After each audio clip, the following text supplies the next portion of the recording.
جھنڈے اور لائٹ لگانا کیسا ہے؟ اللہ کی سنت ہے.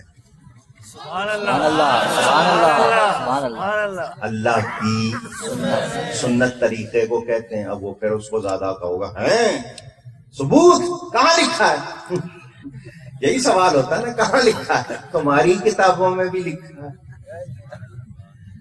مجھے نہ چھیڑا کرو ورنہ میں چھوڑتا نہیں. تمہاری بھی کتابوں میں لکھا ہے اور میں نے اپنی کتاب میں تمہاری کتابوں کے حوالے دیے ہیں. تھانوی صاحب نے جگہ جگہ لکھا ہے. اور بولو اور چاہیے. شمامت الانبریاء میں نواب صدیق حسن خان نے لکھا ہے. اسی لیے کہتا ہوں مجھے نہ چھیڑنا.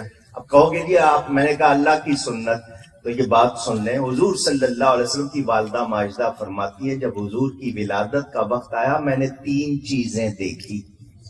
فرماتی ہیں آسمان کے تمام ستارے سمٹ کر میرے گھر کی چھت پر جمع ہو گئے. جھکے، مجھے لگتا تھا ابھی گر پڑیں گے. رب نے چراغاں کیا یا نہیں؟ ہم آسمان کے تارے نہیں توڑ کے لا سکتے، کمکمے لگا کر اسی سنت کو پورا کرتے ہیں. فرماتی ہیں آسمان سے فرشتے 3 جھنڈے لائے. ایک کعبے کی چھت پہ لگایا، ایک مشرق میں لگایا، ایک مغرب میں. جھنڈے لگانا اللہ کی سنت ہے. ہم اتنے ویسے جھنڈے نہیں لا سکتے. ہم جب بھی جھنڈے ہمیں ملتے ہیں لگا کے اسی سنت کو پورا کرتے ہیں. آگے ہی سمجھ میں حدیث سنا رہا ہوں. اس میں ایک اور بات بھی ہے. فرماتی تیسری چیز وہ کیا دیکھی؟ ساری فضا بھری ہوئی تھی، زمین سے لے کر عرش تک ساری فضا بھری ہوئی. کوئی بیٹھا نہیں تھا، ہاتھ باندھ کے کھڑے ہوئے تھے.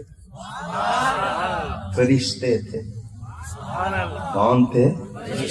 کھڑے ہوئے ہاتھ باندھ کے. فرماتی ان کے ہونٹ ہل رہے تھے. میں نے کان لگائے تو آواز آ رہی تھی.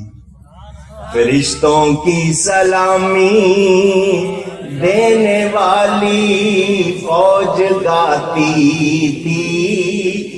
جناب آمنہ سنتی تھی یہ آواز آتی تھی. یا نبی سلام علیکہ، یا رسول مصطفیٰ جان رحمت پہ لاکھوں سلام. فرشتے سلام پڑھ رہے ہیں.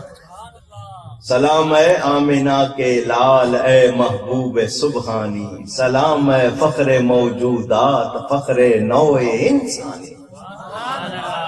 ہاتھ باندھ کے کھڑے ہو کر سلام پڑھنا یہ بھی اللہ کی سنت ہے. آپ کہیں گے یہ کام فرشتوں نے کیے.